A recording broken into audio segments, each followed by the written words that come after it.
Labai klasika ir tiesiog protingai sužaistas spalvom. Tai turbūt čia yra vienintelis būtų išskirtinumas, nes visa kita yra šiaip labai amžina, sakyčiau.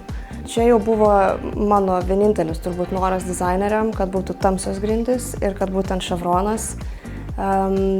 Tai ir turėjom paskui, pasirodo, misija neįmanoma, nes kad ir kaip lengva būtų kokiam Pintereste atrasti tokių grindų, o jas Lietuvoje gauti, pasirodo, buvo ganėtinai sudėtinga. Tai prieš 6 metus turėjau pasirinkimą iš 2. Turbūt neįmanoma tikėtis, kad daiktas nesidėvėtų visiškai, turint omeny, kad tai yra grindys ir ant jų mes vaikštom kasdien.